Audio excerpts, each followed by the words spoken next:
Nuevo bloque de Like a las 10, estamos en vivo y en directo por el 30 de la TDA, en Señal U. También nos podés ver en 22 de Supercanal HD y a través de nuestro streaming, transmitiendo en vivo también allí en Unidiversidad en nuestro sitio. Así que no te lo pierdas nunca, está en nuestro canal de YouTube también para que puedas repasar cada una de nuestras entrevistas y nuestras columnas. Lo anticipamos en el arranque, hoy tenemos columna internacional con temas muy importantes y muy interesantes que tratar con nuestra compañera Luz Faur, que ya está conectada del otro lado. Luz, ¿cómo te va? Bienvenida a Like a las 10. Buen viernes para vos. Buen viernes, Emi. Un placer saludarte y también saludar a toda la audiencia de Like a las 10. Un gusto. Hacía varios días que queríamos charlar con vos porque está pasando de todo y está pasando muy cerca además. ¿Te parece que arranquemos con Perú? Hay una crisis muy fuerte y algunos países que ya se han pronunciado respecto de lo que está ocurriendo allí, como por ejemplo la Argentina. Exactamente, Emi. A eso vamos a llegar, pero para poder contextualizar un poco, todo empezó hace bastante, pero podríamos decir esta última crisis o este último capítulo de la crisis de Perú empezó el miércoles pasado cuando Pedro Castillo, quien había sido electo en 2021, anunció en un mensaje a la nación que cerraba el Congreso y que iba a establecer un gobierno de emergencia en donde también anunciaba la intervención de diferentes instituciones democráticas como el Poder Judicial, el Ministerio Público, el Tribunal Constitucional, y pedía a las Fuerzas Armadas entonces esta intervención. La cuestión es que no tuvo el apoyo de las Fuerzas Armadas y posteriormente fue destituido por el Congreso. Recordemos que el miércoles, este miércoles en donde Pedro Castillo realiza este denominado autogolpe, esa misma tarde el Congreso iba a votar una tercera moción de vacancia, es decir, un proceso de destitución forzada, que por tercera vez, como decía recién, en donde probablemente los congresistas no iban a tener nuevamente los votos para vacarlo. Por eso por ahí se interpreta que probablemente Pedro Castillo haya estado de votos necesarios y decidió realizar este golpe y este cierre al Congreso.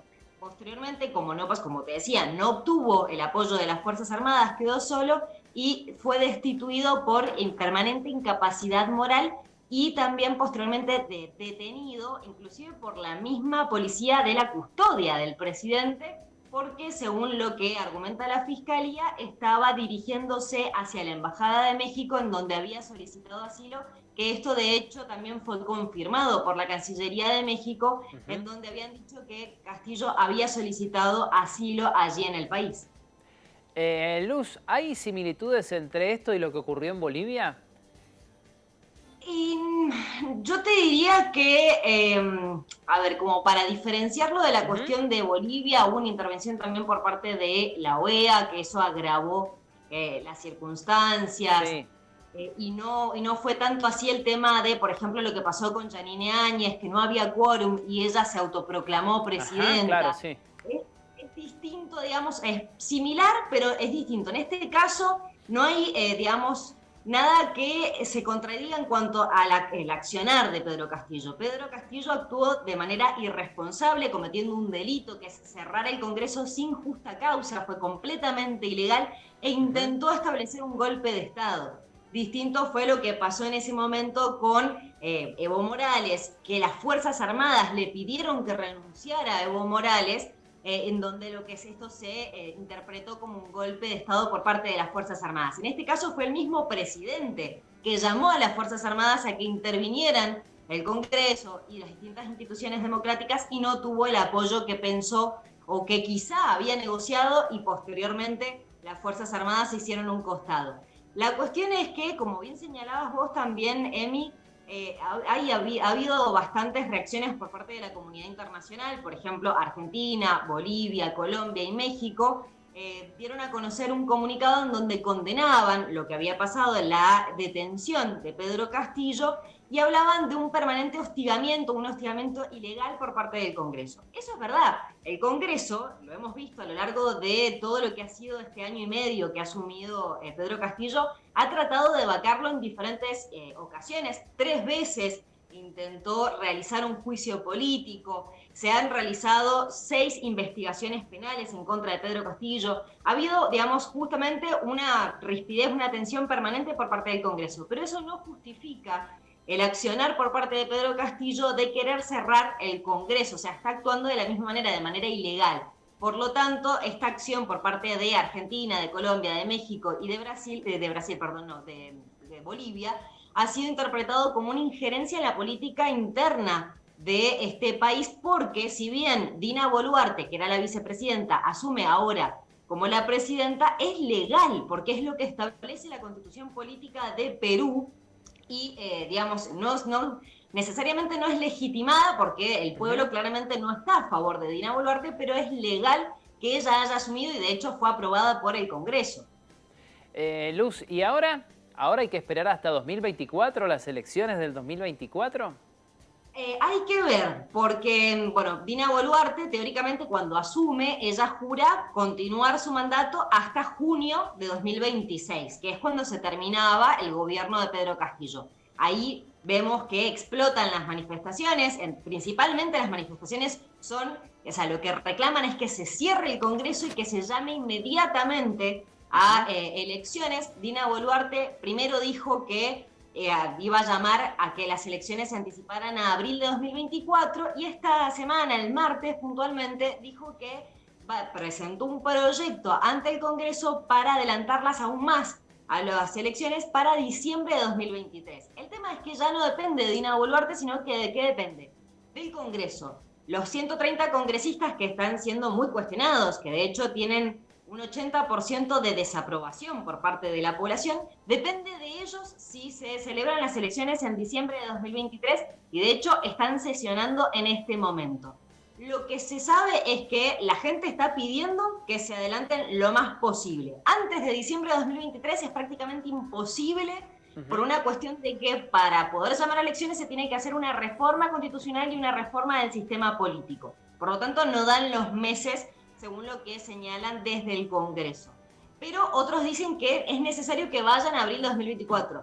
Dudo que esta fecha sea viable a abril de 2024 porque realmente el termómetro social está muy, muy candente, podríamos llegar a decir, y la gente está saliendo y movilizándose y haciendo, bueno, también tenemos grupos que generan disturbios, pero están realmente pidiendo que se cierre este Congreso, un Congreso muy cuestionado, un Congreso que de los 130 congresistas, prácticamente el 90% tiene algún tipo de investigación o caso de corrupción, y la gente quiere que se cierre y que llamen a elecciones.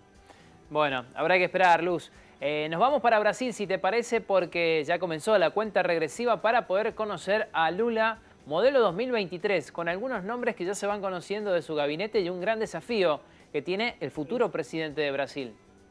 Exactamente, un gran desafío de diferentes frentes, podríamos llegar a decir. Como bien señalabas vos, Emi, ya se conocen los primeros nombres, los primeros 5 ministros, nombres que vienen de la vieja política del PT, podríamos ya decir, viejos conocidos del Partido de los Trabajadores, el partido de Lula da Silva, y que son importantes para ya empezar a establecer negociaciones, principalmente entre Lula y el Congreso y entre Lula y las Fuerzas Armadas. Entonces, por ejemplo, designó como ministro de Hacienda a Fernando Haddad, ex candidato que ha perdido en 3 ocasiones las elecciones. Se podría llegar a decir que es el delfín de Lula da Silva, que va a estar a cargo entonces de la cartera más importante dentro de lo que es el Ministerio de Economía. Y es importante este perfil, ¿por qué? Porque es conocido como una persona muy moderada, muy negociante, y puede ser fundamental para mantener las relaciones entonces con el Congreso y lograr principalmente las reformas en cuanto, no reformas económicas, sino más bien las reformas sociales que pretende Lula, principalmente, por ejemplo, con el tema del programa de Auxilio Brasil. De hecho, ya logró que el Congreso aprobara que, digamos, se continúe por 2 años el programa Auxilio Brasil, que antes se llamaba Bolsa de Familia, que es un programa de ayuda a las familias más vulnerables.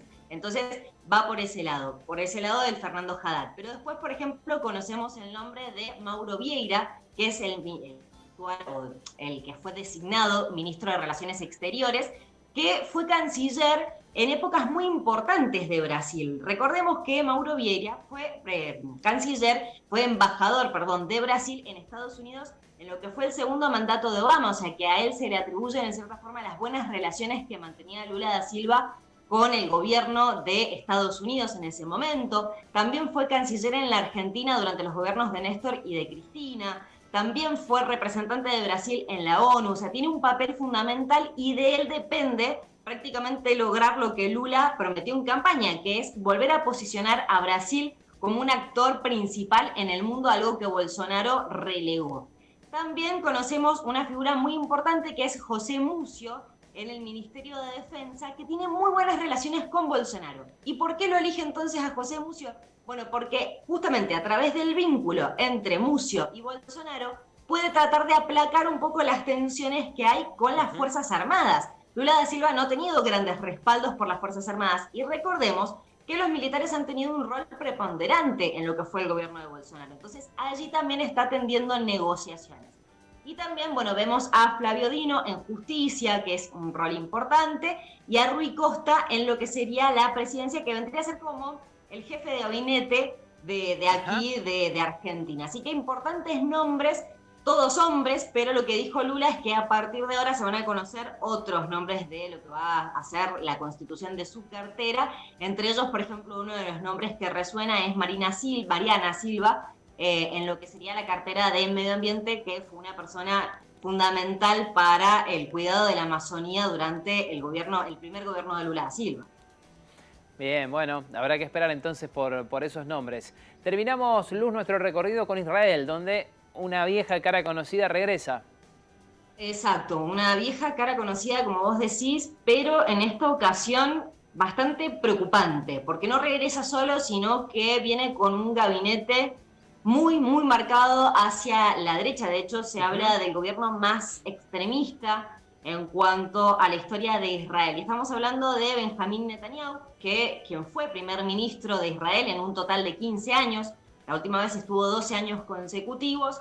Logró, recordemos, el 1 de noviembre ganar las elecciones, obtuvo los 64 escaños necesarios para gobernar de los 120 de la Knesset, que es el parlamento israelí, y ha logrado entonces su regreso a través de las negociaciones con distintos gobiernos, con distintos partidos de ultraderecha y ultraortodoxos. Entonces, si bien todavía ya no se conoce exactamente la conformación porque tuvo una prórroga hasta el 21 de diciembre, ya se han dado a conocer algunas de estas negociaciones, como por ejemplo, quién va a ser el ministro de Seguridad Nacional, Itamar Ben-Gvir, que es una persona que ha sido juzgada y ha sido detenida por casos de racismo, por discursos en contra de la comunidad palestina, de los árabes. Es una de las personas que intenta romper con el statu quo de allí de las mezquitas y del templo sagrado de Israel.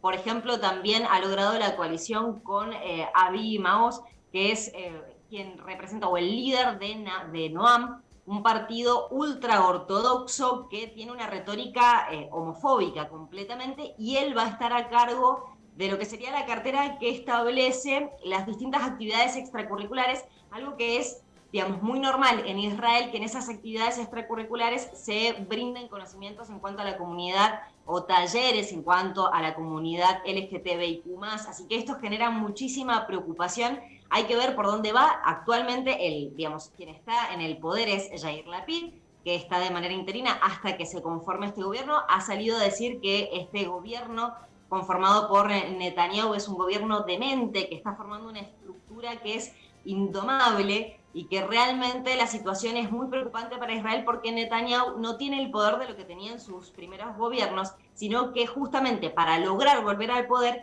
ha dado tantas concesiones que ha quedado débil Netanyahu. Y estos grupos de extremistas, según son catalogados, van a ocuparse de gobernar Israel y cambiar todas las reglas de lo que se conoce hasta el momento. Entonces hay una verdadera preocupación por la comunidad LGTBIQ y además por la comunidad de palestinos allí en Israel. Bien, bien. Excelente análisis, Luz, de la situación allí en Israel. Súper compleja, pero resumida de una forma sencilla, ¿no? Que es lo más importante, poder entender qué es lo que puede llegar a ocurrir también allí, en esa región tan delicada del planeta. Muchísimas gracias, Luz, por este contacto. Te mando un abrazo enorme. Nos encantó charlar con vos, sobre todo de las situaciones más cercanas, ¿no? Brasil y Perú, que es lo que nos preocupa realmente a los argentinos. No, gracias a vos, Emi, un placer como siempre y felices fiestas para la semana que viene. Te mando un abrazo grande, buen fin de semana y un gran cierre de año para vos. Gracias, igualmente. Allí pasó Luz Fuegur con esta columna internacional hablando de Perú, de Brasil y también de la situación en Israel. Nosotros ahora vamos a hacer una pequeña pausa. Nos queda mucho más para compartir. Ya se viene el segmento mundial. Todo lo que tenés que saber sobre Francia, del pasado, el presente y el futuro, lo vas a tener en algunos minutos. Así que no se vayan. Ya regresamos.